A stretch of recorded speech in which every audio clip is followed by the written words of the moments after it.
just made use of the crease, opened up her body and oozed it through the offside. Well, there's that offside play that Charlotte Edwards has called for her batters to access a little bit more. She feels that that's an area they could have improved over the last 18 months. And Amy Jones is a very leg side dominated player. 2 extra covers in place, but she manages to thread them through the middle of them. She's a really good timer of the ball, Amy Jones. She's done it again, this time through the leg side. Really good from Amy Jones. Nicely picked up, and knowing that perhaps something different might come from Radyadev after the first shot. Yeah, I spoke to Amy Jones yesterday actually when I was just at the ground and said, are you enjoying it back up at the top of the order? She said, well, it's better than coming in down at number 8 when you're only facing a couple of deliveries. I feel she's really relishing being back at the top of the order. You can tell that in her batting as well. Uppish and just beyond backward point. Going to get her 3rd consecutive boundary. Not the best effort at backward point. Amy Jones and Nat Silverbrunt all smiles. Yeah, these two, best of mates, and they really enjoy batting together in the middle. Amy Jones went offside, then went leg side, goes offside again. Just gets it past Sharani there.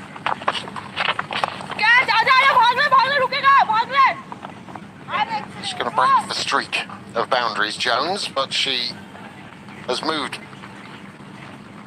past her 50, or to her 50.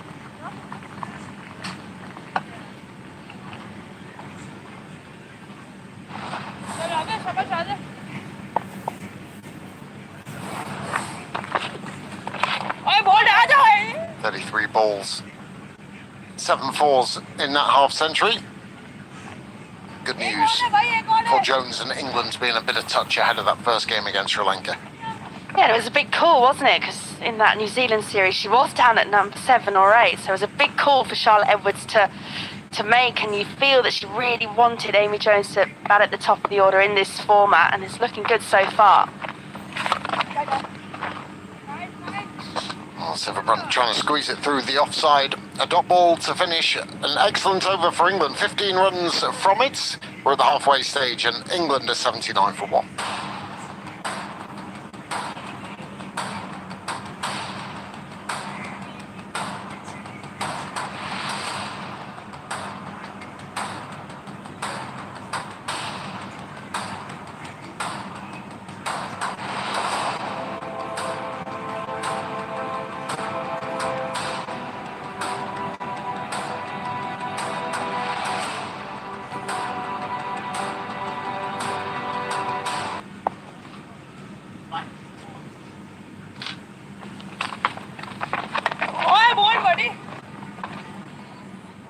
Bit of turn for Sri Lanka.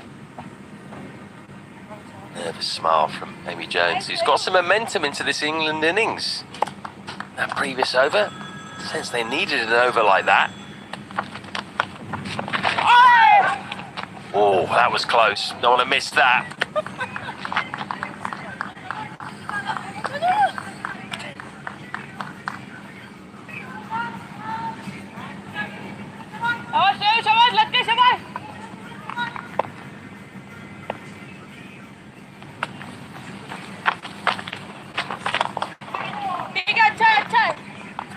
Timing the ball well now.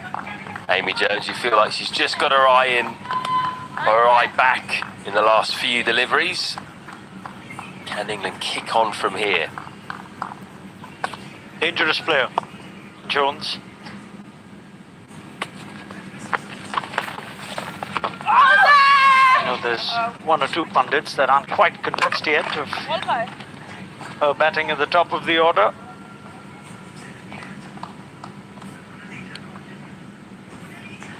Might have 1 or 2 over here with us. She's a point of difference when she does fire. I think England thrilled that they do have middle order firepower as well.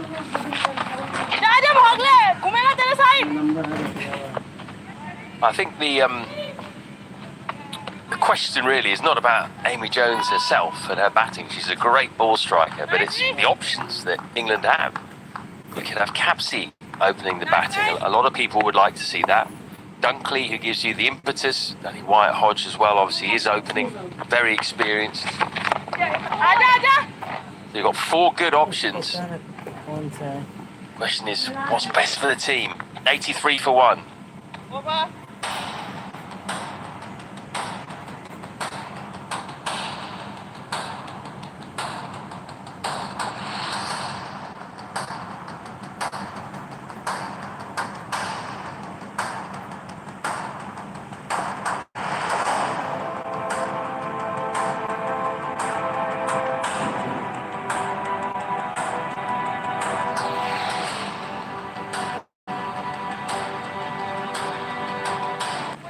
Previous over of Shriyanka Patil.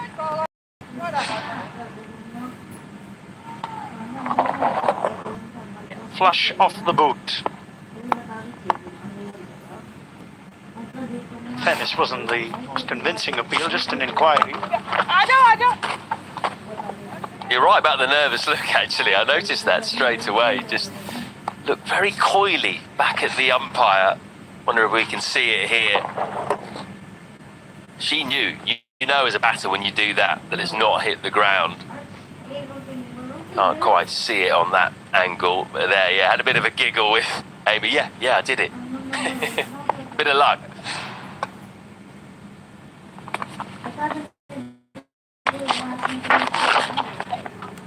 It's in the gap, it's running away. Won't go for 4. Another couple for Nat Sivabrun. Yeah, and just highlights again the importance of Sivabrun to just spend some time in the middle. Maybe on another day, might have thought, all right, I'll help the umpires out. No reviews, no TV umpire in the warm-up games, but I don't think India too fussed about it either.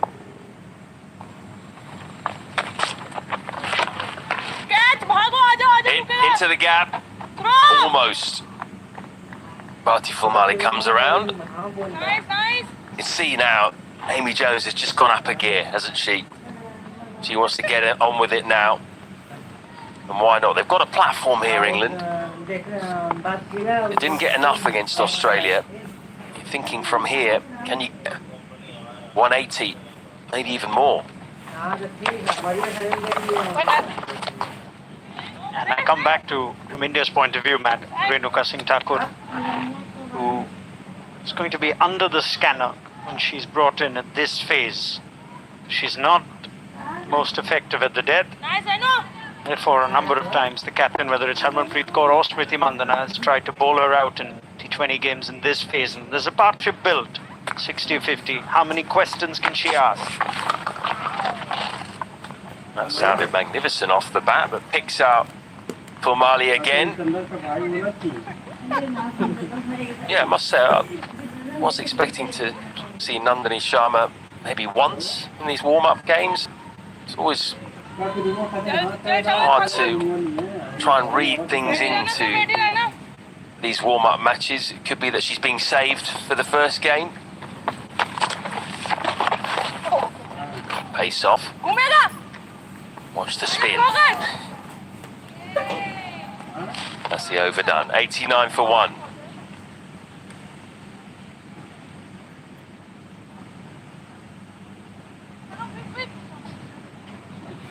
Curious to see if this was actually pace off from Renuka, or whether it just didn't have any pace on it. It seemed to also have Amy Jones waiting for an age. It was pace off, credit. Bit of a leg cutter.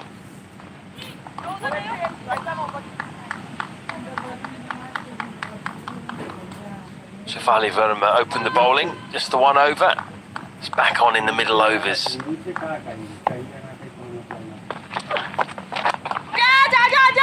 Is this going to carry? No. It will pick up 2. As you pointed out, Ronak, Shafali's actually quite an important bowler, really, for India in this tournament. As the 6th bowler, you can see why they're trying to get overs into her in these warm-up games. Very hard to go into a T20 match with just 5 recognised bowlers. You've got to have a 6th option, a decent option.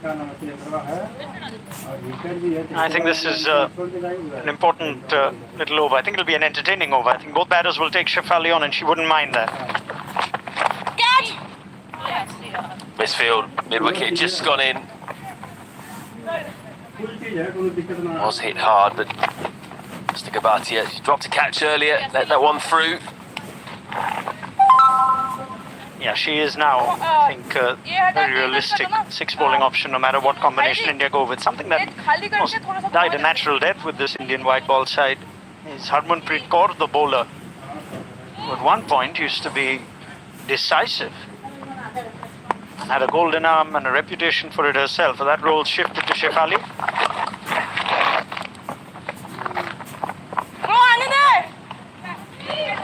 Struggling a little bit to get the ball in the gaps. Last few deliveries, hitting the ball hard, these 2 England batters, but straight at the boundary riders.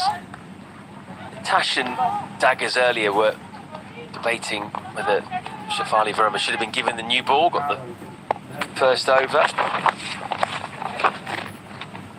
That's fine enough, and it's going to run away for 4.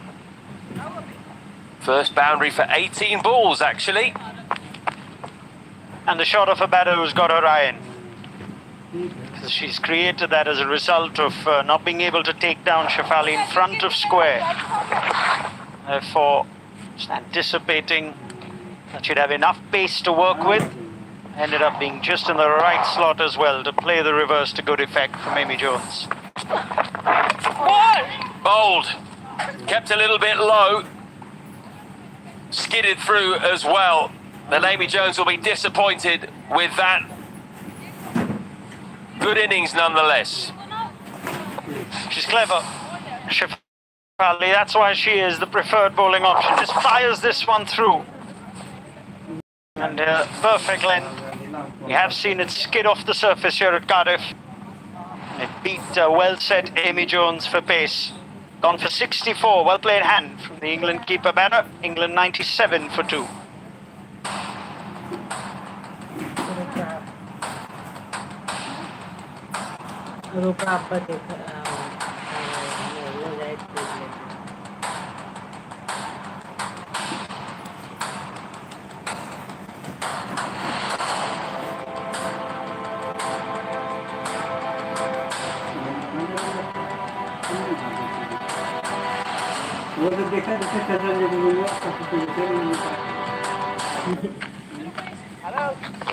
The in-form Alice Capsey comes in at number 4 for England. Decent record in T20s. I think their average will get higher as she gets older.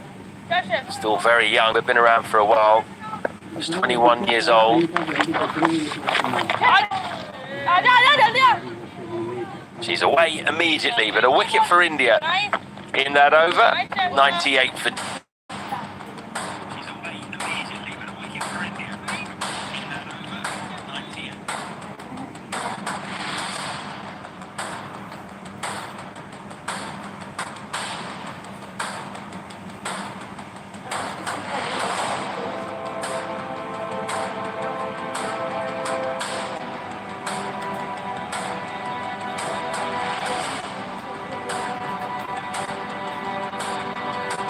Yeah, effort ball from Shefali, and cricket smarts on display, and she knows when to fire that in. Hit for a reverse sweep for 4 previous ball. Perfect follow-up delivery. Batter stranded on the crease. I think that's more her wheelhouse. Set partnership, then she has a bag of tricks. Often breaks partnerships like we saw in that last over. Radha Yadav back into the attack. Expensive previous over. Amy Jones got after her, but she's gone now. So when do you think is the best time to use Shefali Verma? Is it with the new ball or in these middle overs? There's 2 schools of thought, and this is what the coaches and the analysts tend to come with. The first over is looked at as one of the easier overs to get away from your bowlers. And will come up with what should be a comfortable 2 is.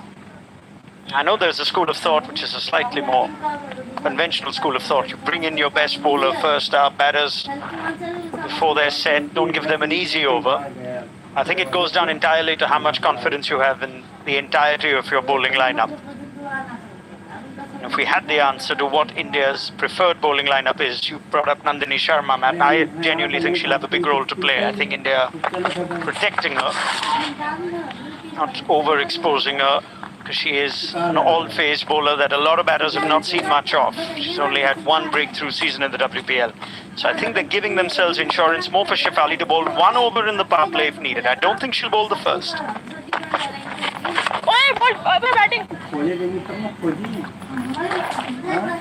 It's well bowled. Running out of just cramping up Nat Sivabrant, not allowing her to get down the track and hit through the ball. Quick single. I think she's in. It's moved around quite a lot, Nat Sivabrant. She's trying things, but hasn't quite hit a stride yet. Still just striking at 100.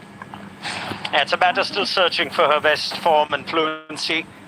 Understandably, returned from injury. Just needs one or two boundaries. Feel good about how she's hitting it.